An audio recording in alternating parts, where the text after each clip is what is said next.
ओम गणेशाय नमः। नमस्कार दोस्तों, आशा है आप सभी लोग स्वस्थ और मस्त होंगे। आज हम सकट चौथ व्रत के बारे में जानकारी लेंगे। सकट चौथ व्रत का हिंदू धर्म में बहुत महत्व है। यह व्रत हर वर्ष माघ मास की चतुर्थी तिथि को रखा जाता है। साल 2025 में यह 17 जनवरी को रखा जाएगा। आपको बता दें कि इसे तिलकुट चौथ, तिलकुट चतुर्थी, संकटा चौथ या माघी चौथ के नाम से भी जाना जाता है। संतान को सभी आपदाओं से बचाने के लिए यह व्रत किया जाता है। इस व्रत को सविधि संपन्न करने के लिए सभी मुहूर्त ग्रंथों के अनुसार एक ही नियम है कि जब चंद्रमा का उदय हो तब और चतुर्थी तिथि का संयोग हो तभी इसकी पूजा की जाती है। इस दिन भगवान श्री गणेश की पूजा और व्रत का विधान है। इस व्रत में चंद्रमा पूजन का भी बहुत महत्व होता है। व्रत का समापन चंद्रमा को अर्घ्य समर्पित करने के बाद होता है। ऐसा माना जाता है कि इस व्रत के प्रभाव से सभी इच्छाएं पूर्ण होती हैं। सकट चौथ का महत्व क्या है, आइए जानते हैं। पौराणिक कथा के अनुसार माघ कृष्ण पक्ष की चतुर्थी के दिन ही भगवान गणेश ने माता पार्वती और भगवान शिव जी की परिक्रमा की थी। इसलिए इस व्रत को संतान के लिए फलदायी माना गया है। इस व्रत को करने से संतान को दीर्घायु की प्राप्ति होती है और संतान तनाव, रोग और नकारात्मकता से दूर रहते हैं। आइए जानते हैं सकट चौथ की पूजा विधि क्या है। इस दिन हमें सुबह जल्दी उठकर स्नान कर लेना चाहिए और इसके बाद साफ कपड़े पहन लेना चाहिए। व्रताधारी को इस दिन लाल या पीले रंग के कपड़े पहनना शुभ माना जाता है। पूजा के लिए अपना मुख पूर्व या उत्तर दिशा की ओर रखें और साफ आसन बिछाकर बैठ जाएं। पूजा के लिए एक चौकी तैयार कर लें और पीले रंग का कपड़ा बिछाकर इसमें भगवान गणेश जी की मूर्ति और लक्ष्मी माँ की भी मूर्ति स्थापित कर लें, क्योंकि भगवान गणेश जी की पूजा बिना लक्ष्मी जी का नहीं संपन्न करना चाहिए। भगवान का हल्दी और कुमकुम से तिलक करें। फूल, माला, मौली, रोली और 21 दुर्वा या 11 दुर्वा या 7 दुर्वा, अक्षत, पंचामृत, फल और मोदक का आप भोग लगाइए। अब धूप दीप जलाइए और गणेश जी की आरती करिए।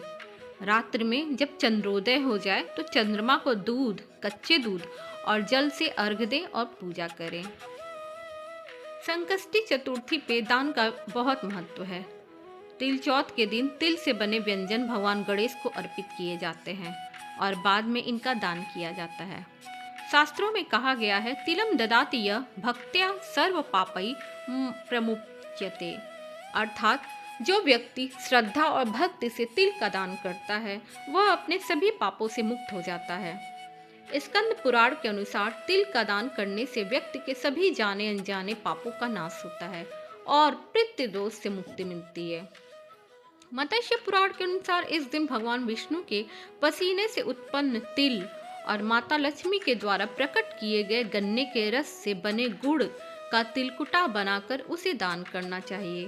व्रत करने वालों के लिए यदि संभव हो तो 10 महादान, जिसमें अन्नदान, नमक का दान, गुड़ का दान, स्वर्ण दान, तिल का दान, वस्त्र का दान, गौघृत का दान, रत्नों का दान, चांदी का दान और 10वां शक्कर का दान करना चाहिए। ऐसा करके प्राणी दुख, दरिद्र, कर्ज, रोग और अपमान के विष से मुक्ति पा सकता है।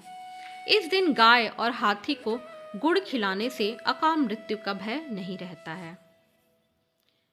आइए जानते हैं तिलकुटा चौथ क्यों मनाई जाती है, इसकी कहानी क्या है। पुराणों के अनुसार एक बार शिव जी ने कार्तिकेय और गणेश जी से पूछा कि तुम में से कौन देवताओं के कष्टों का निवारण कर सकता है।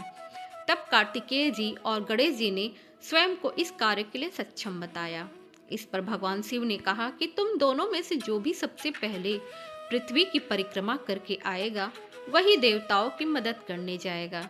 ये वचन सुनते ही कार्तिकेय अपने वाहन मोर पर बैठकर पृथ्वी की परिक्रमा के लिए निकल गए, परंतु गणेश जी विचारमग्न हो गए कि वे चूहे के ऊपर चढ़कर सारी पृथ्वी की परिक्रमा कैसे करेंगे। इस कार्य में तो उन्हें बहुत समय लग जाएगा। तभी उन्हें एक उपाय सूझा। वे अपने स्थान से उठे और अपने माता पिता की साथ परिक्रमा करके वापस बैठ गए। परिक्रमा करके लौटने पर कार्तिकेय स्वयं को विजयी बताएं। शिव जी ने गणेश जी से पृथ्वी की परिक्रमा न करने का कारण पूछा। तब गणेश जी ने कहा, माता पिता के चरणों में ही समस्त लोक हैं। यह सुनकर भगवान शिव ने गणेश जी को देवताओं के संकट दूर करने की आज्ञा दी और गणेश जी को आशीर्वाद दिया कि चतुर्थी के दिन जो तुम्हारा श्रद्धापूर्वक पूजन करेगा और रात्रि में चंद्रमा को अर्घ्य देगा, उसके तीनों ताप यानी दैहिक ताप, दैविक ताप तथा भौतिक ताप दूर हो जाएंगे। इसका सार यही है, संतानों को सभी कष्टों से मुक्ति दिलाने वाली संकष्टी गणेश चतुर्थी का व्रत माघ कृष्ण पक्ष चतुर्थी को मनाया जाता है। भगवान गणेश आप सभी लोग की मनोकामनाएं पूर्ण करें।